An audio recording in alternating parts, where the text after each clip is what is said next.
So let's explore the issues. I've given you a definition and statistics. Let's look at what the issues are all about.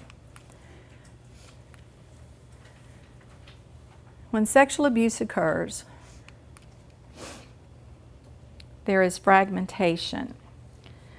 The body, the soul, and the spirit. With the body, there's loss of dignity and respect. Honor is gone. With the soul, which is our will, our mind, and emotions, our will shows us how to act or allows us to act. Our mind allows us to think. Our emotions allow us to feel. All of those are impacted because we're getting the wrong messages.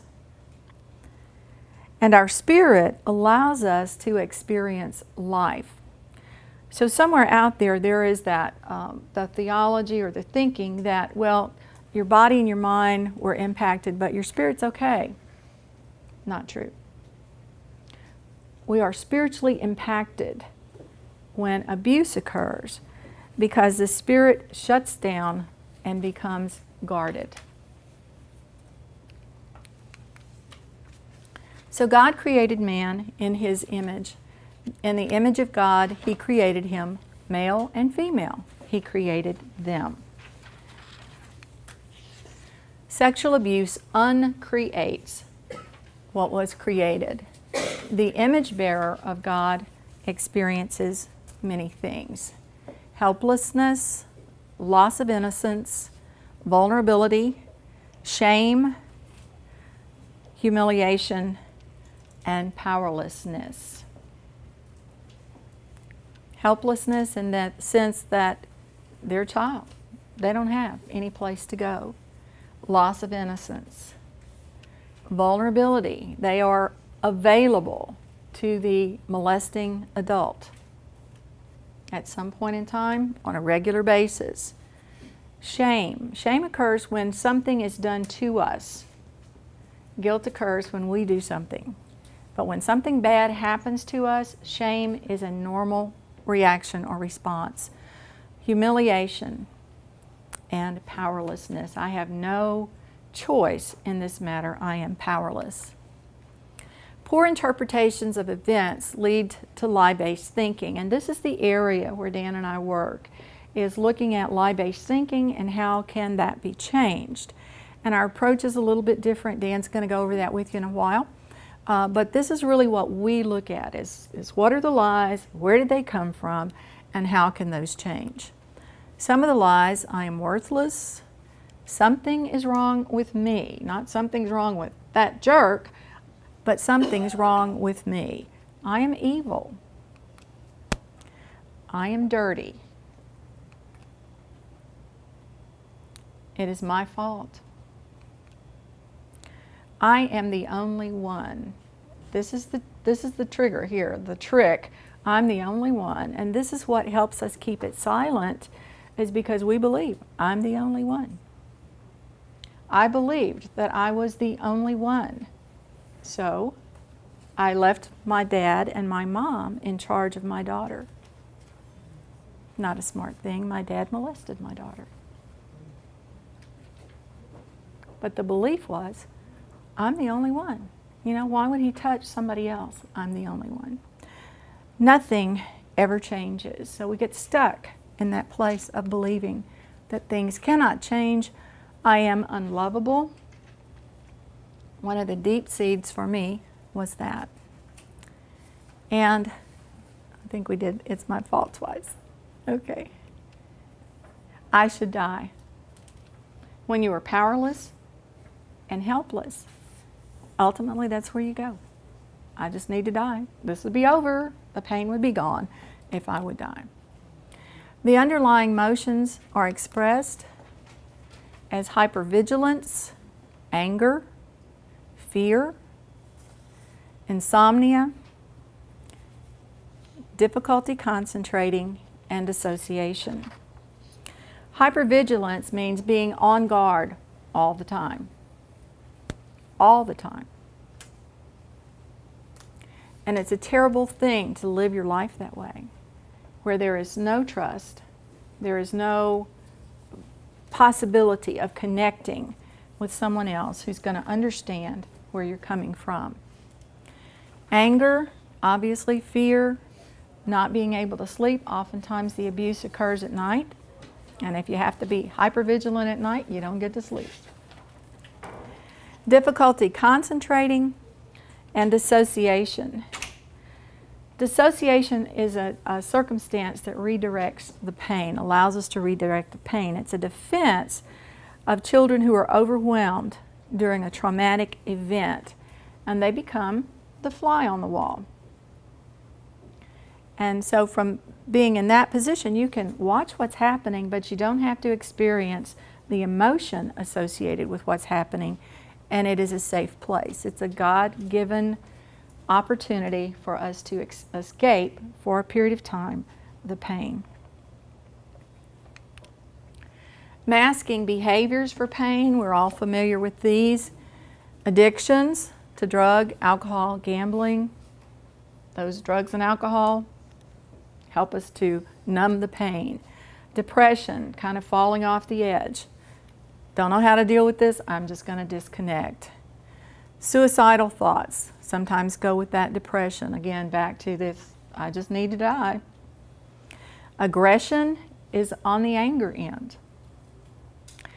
Anxiety disorders associated again to some degree with that hypervigilance that we were talking about a minute ago. Controlling behaviors. This was my means. At age 14, I decided I will not be vulnerable again. My dad's not going to quit, my mom's not going to intervene, and God doesn't care. So here we are. And so I went into control mode. The only problem with that was that I put myself on God's throne, and I wasn't doing a real great job with it. I was trying real hard, but it wasn't working real well. And so when my husband and my kids started doing this and going, hey, wait a minute, we don't need you to do that, I began to realize, yeah, I've got some issues here. And abuse of others. Why in the world would a child who has been abused move into the position as an adult to be an abuser? On a psychological level, it's explained like this, that the child was powerless in the abuse situation, and so in order to regain power, this is the means that where the power was lost, and so now I can regain power by acting in the way that my power was lost. And so we have people who hide behind masks. Now, my personal favorite of all of these things, ways to deal, was shopping. Now, shopping may seem like an innocuous, non-threatening sort of thing to do, and yet it put us in debt. It was not a good thing. But I can even today, I feel the urge, although there's been a lot of healing in my life, I can feel that urge coming up, ooh, I got to go to the mall now. You know, I mean, it's an escaping behavior. It's a masking behavior. So we'll get rid of that one. All right, sexual abuse distorts delegated authority.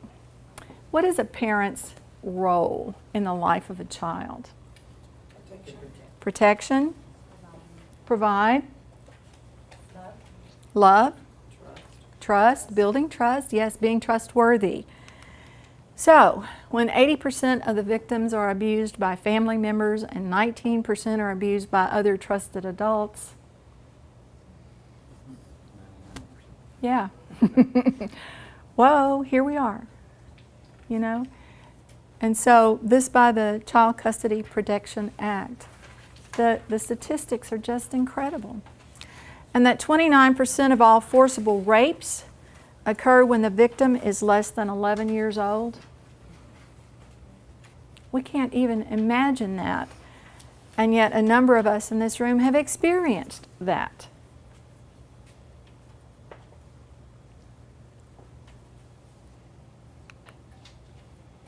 So the delegated authority by God to man, in Genesis 1:28, God said, bless them, fill the earth, and subdue it.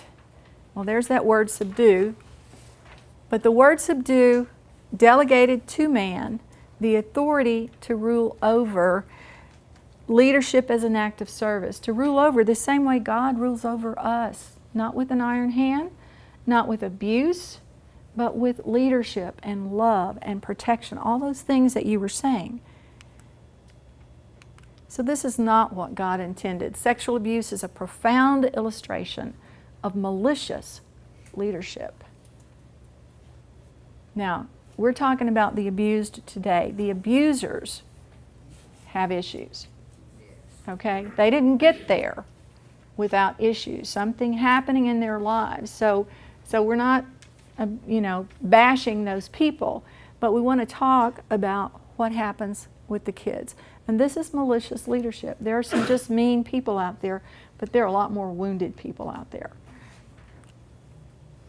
And God says of this is something I did not command or mention, nor did it enter my mind. Not His plan, not His thought.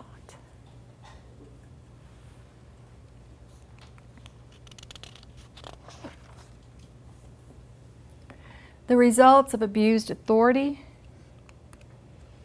include disillusionment and hopelessness. The child loses hope. Grief and lost relationship. Now here's a real two-sided thing. There's grief because of what happened to them, but there's also a great deal of grief about the broken relationship with the abuser. If the abuser was in the family, if the abuser was a close friend, somebody this child trusted, obviously, there's a lost relationship there. And that impacts children. It impacts children more than it impacts us as adults because that's who they depend on. And so that lost relationship is significant. Fear, such as nightmares and phobias. Sometimes this occurs early in childhood, and as we're working with young children who have survived abuse. But I had a nightmare the other night. Had to do with my dad. It continues into our adult life. We feel vulnerable. And that was, again, my vow. I'm not going to be vulnerable anymore. But my control was not sufficient. We develop impaired judgment. We ask that question, why does someone who experienced abuse as a child get back into relationship with a man or a woman who is also abusive? Well, the problem is that, again, we're trying to restore the relationship. And so somebody may look like that protector coming in, and then I've heard this many times, the day after the wedding, everything changed. It's like there's this false sense of the desire within us is so great to have someone assume that role that our father or uncle or mother should have assumed, that we look to people who appear to be able to do that. And so sometimes that impairs our judgment because of the great need within us as individuals. Sexual abuse impairs sexual expression. In Genesis 1:28, God tells men and women to be fruitful and increase in number. But sexual abuse taints this aspect of sexuality. The most intimate part of a person has been violated, and this produces profound struggles.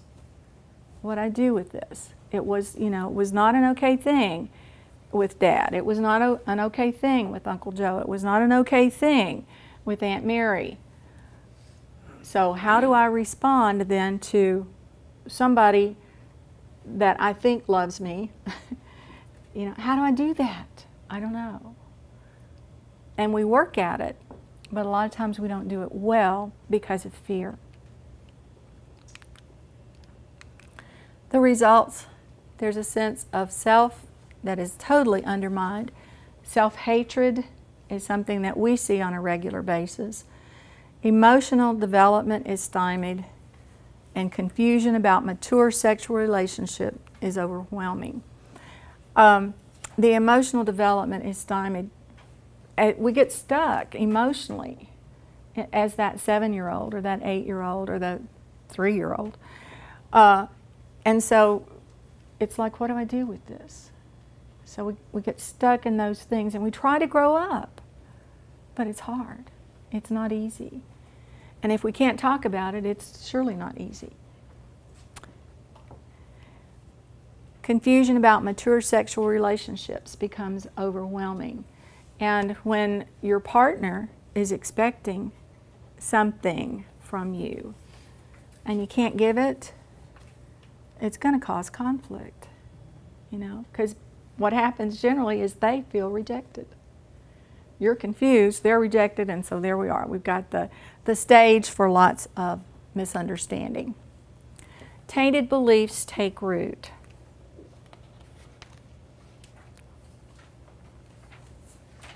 Sex is dirty. Well, if you're married and you think sex is dirty, that's kind of hard to interact on a positive level with your mate. I'm ruined. This is not ever going to be fixed. And again, if we can't talk about it, it may never be fixed. Sex is sinful.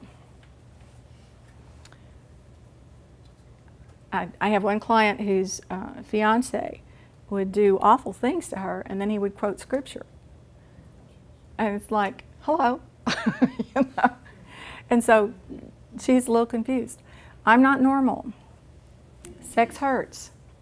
There may be a great fear in relationship to that, but it felt good.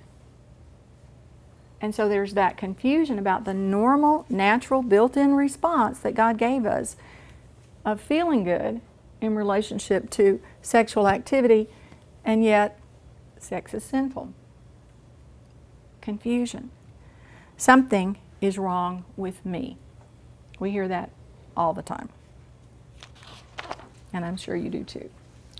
All right, some problematic behaviors which may develop. These are not necessarily all sexual abuse related, but these are some of the things that you might expect. Sexual preoccupation, dirty jokes, looking at porn type magazines or internet pornography,